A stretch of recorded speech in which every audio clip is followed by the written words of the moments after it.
సాంబార్ నీ కంచంలో పడితే చేయి నరికేస్తాను ఖబర్దార్. ఆ మాటకొస్తే ఎవరి కంచంలో సాంబార్ పడినా కంచం విరిగిపోతుంది. సాంబార్ లో మొక్కల కోసం గొడవ పెట్టుకునే చీప్ క్యారెక్టర్ అనేది. క్యారెక్టర్ గురించి మాట్లాడక. గైస్ ఏంటి ఎగ్రాస్ కి పవన్ గారు చెప్పుకొస్తా గాయ్స్ అనుకోని ఎక్కడున్నాం మనం? సాంబార్ లో మొక్కల దగ్గర మాట్లాడేది. నేను మీతో మాట్లాడాలి. ఇప్పటికిప్పుడు మీరు లేపుకెళ్ళిపోయిన ఆఫర్ ఇచ్చినా మాకంత టైం లేదు. ఆ గుంటకు పెళ్లి అయిపోయిందా? పిలుస్తున్నా. వీళ్ళకి రెస్పెక్ట్ కూడా ఇవ్వట్లే శృతి. వాళ్ళ గొడవలో నిన్నెవరు దూరం అన్నారు? శ్వేత. అది నిన్ను ఎర్రగా వాడింది. వాళ్ళ గొడవకి ఏం రీజన్ ఉండదు. నిన్న రాత్రి కూడా 7 గంటలకి రాత్రి ఎందుకైందని గొడవ పడ్డారు. వీళ్ళేంటి ఇలా ఉన్నారు? వాళ్ళకి అదే టైం పాస్. ఒక్కొక్కసారి గొడవ పడుతూ ఏడుస్తారు.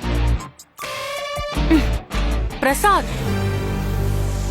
రెడ్డి గారు మీరు చెవులు కళ్ళు మూసుకోండి. సుమతో ప్రైవేట్ గా మాట్లాడాలి. అవసరమైతే నాకు ముద్దు కూడా పెట్టచ్చు.